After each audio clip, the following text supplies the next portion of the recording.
harus dua orang ini ditersangkakan? Karena kami memiliki bukti yang cukup real, yang selama ini masih kami simpan dan kemarin sudah kami serahkan terhadap penyidik. Yang dimana narasi dalam video tersebut ada menyebutkan bahwa untuk menghentikan ini semua sumpah aja mulut si NM. Itu inti dari percakapan dalam video tersebut. Terima kasih. Ada yang menyuruh? Ya, yang pasti ada yang menyuruh untuk menyumpel mulut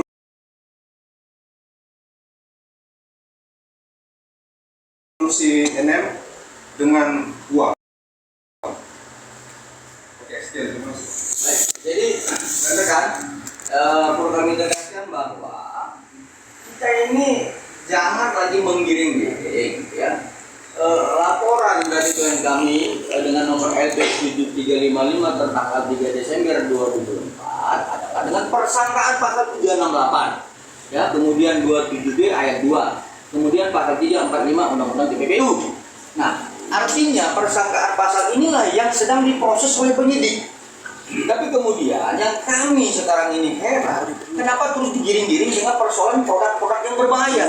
Sebenarnya produk klien kami itu klien kami tidak pernah mengedarkan produk yang berbahaya sebagaimana yang dituduhkan dalam ini. Dan memang klien kami sekitar kurang lebih 1 bulan yang lalu telah dipanggil oleh penyidik untuk dimintai keterangan terhadap yang dituduhkan tersebut. Dan kemudian sebagaimana disampaikan oleh Bapak Samuang Manuang bahwa klien kami ya saat itu dengan juga saksinya, ya, ketepatan Pak Samuang yang mendampingi telah membuktikan dokumen-dokumennya bahwa produk klien kami itu sudah selesai dan close seller itu di April 2024. Ya, kemudian terhadap yang kemarin diperiksa klien kami sebagai pelapor dan saksi 2 orang lagi, mungkin nanti menyusul ya saksi tambahan yang tadi disampaikan oleh Pak Samuang, itu jelas mengarah kepada ya petunjuk jaksa, yaitu terkait bagaimana peristiwa klien kami ini berkomunikasi dengan inisial O, kemudian mengarah kepada IM, mengarah kepada NM, lalu mengarah kepada inisial S. Itu pertanyaan pada penyidik kemarin. Nah, jadi mudah-mudahan ya dari petunjuk jaksa, apa yang sudah kita bangun selama ini sebagai konstruksi hukum kita ini dapat dikaitkan secara terang-benderang, ya. Jadi pada kesempatan ini saya perlu sampaikan ya, ada satu azas yang sering kami sampaikan dalam hukum itu nullum delictum nulla puna sine previa lege punali. Ini harus dipahami. Tidak ada satu pasal pun, tidak satu hari perbuatan pun tanpa ada pasal yang mengaturnya. Ini kan klien kami dituduh. Jadi pasal yang mengatur dia itu pidana itu apa gitu? Nggak ada kan? Kami laporin. Salah satu yang saya sering dengar. Kemudian dikatakan bahwa klien kami itu mereka dapat dipidana. Artinya dengan pasal 31 Undang-Undang 19 tahun 2016. Sebenarnya bukan begitu penyebutannya. Kalau penyebutan tentang soal pasal 31 adalah pasal 31 Undang-Undang nomor 1 tahun 2024 tentang perubahan kedua Undang-Undang nomor 11 tahun 2008. Dan itu pun tentang intersepsi dan penyadapan. Yaitu dibedakan intersepsi penyadapan terkait dokumen elektronik dan informasi elektronik berbeda dengan merekam. Itu sudah dijelaskan di dalam putusan Mahkamah Konstitusi nomor 20 tahun 2016 di halaman 96. Ya itu silakan dibaca. Ya seperti itu.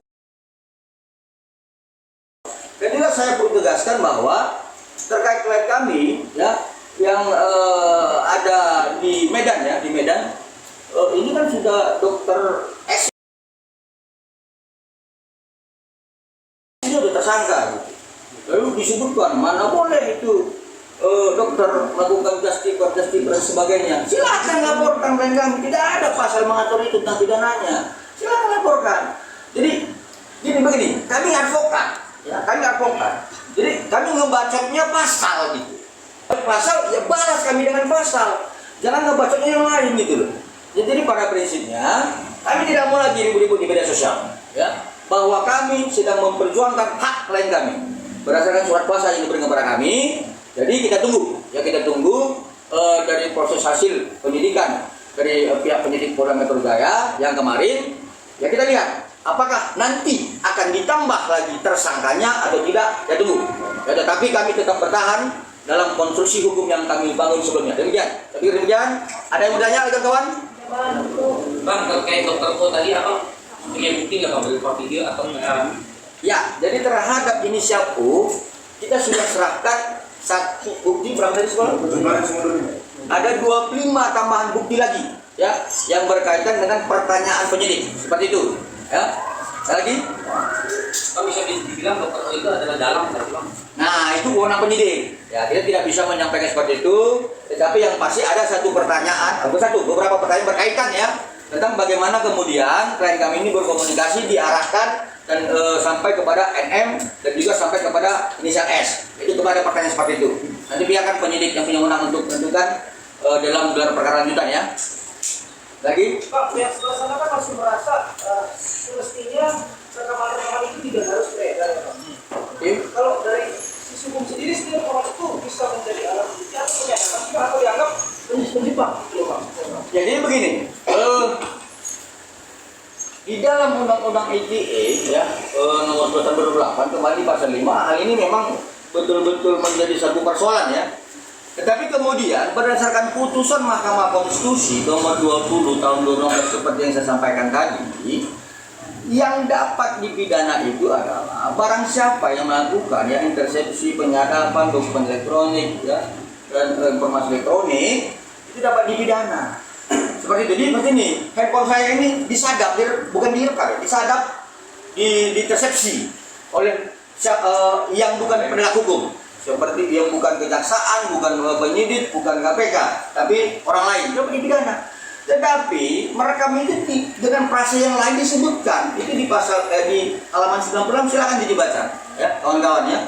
Yang dibaca di putusan Mahkamah Konstitusi nomor 20 tahun 2016. Artinya apa? Ada misalkan perselingkuhan, ada misalkan narkoba, nah itu kenapa nggak ditanggapi? Nah jadi jangan disamakan intersepsi penyadapan dengan merekam. Lagian kan klien kami ini kan melakukan perbuatan merekam itu dengan pertama dengan tidak sengaja karena memang dia suka live, lalu kemudian ini kan dengan tujuan untuk penegakan hukum.